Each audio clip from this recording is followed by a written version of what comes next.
আপনারা জানেন যে গত প্রায় ৪৪ ঘন্টারও বেশি সময় ধরে কুয়েটের সাধারণ শিক্ষার্থীরা তাদের দলান্ধ অথর্ব চাটুকার ভিসি মাসুদের পদত্যাগের দাবিতে আমরণ অনশন কর্মসূচি পালন করছে।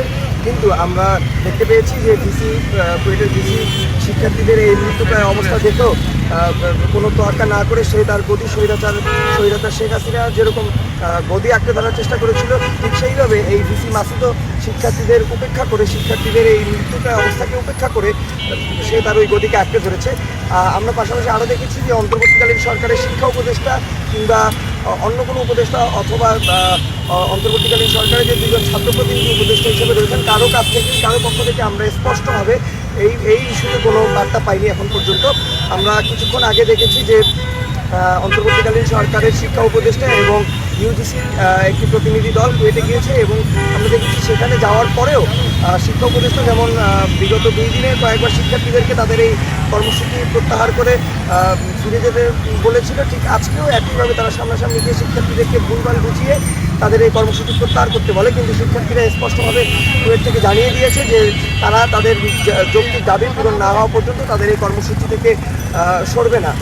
আমরা বাংলাদেশ গণতান্ত্রিক ছাত্র সংসদের পক্ষ থেকে গতকাল কুয়েটের শিক্ষার্থীদের সাথে সংহতি জানিয়ে গতকাল বিকেল 5টায় রাজু ভাস্কর্যের পাদদেশে প্রতীকী অনশন কর্মসূচি দিয়েছিলাম। কিন্তু আমরা দেখতে থাকি যে কুয়েটের এই পরিস্থিতিতে সারা দেশে বিশেষ করে প্রশাসন কিংবা উপদেষ্টাদের পক্ষ থেকে কোনো বার্তা না আসায় শিক্ষার্থীদের অবস্থা কীরকম নাজেহাল হচ্ছে এবং আমরা খবর পেয়েছি যে ইতিমধ্যে প্রায় 5 জন শিক্ষার্থী হসপিটালাইজড হয়েছে। কিন্তু এখন পর্যন্ত অন্তর্বর্তীকালীন সরকারের কাছ থেকে এই ইস্যু সমাধানের জন্য আমরা কোনো বার্তা পাইনি।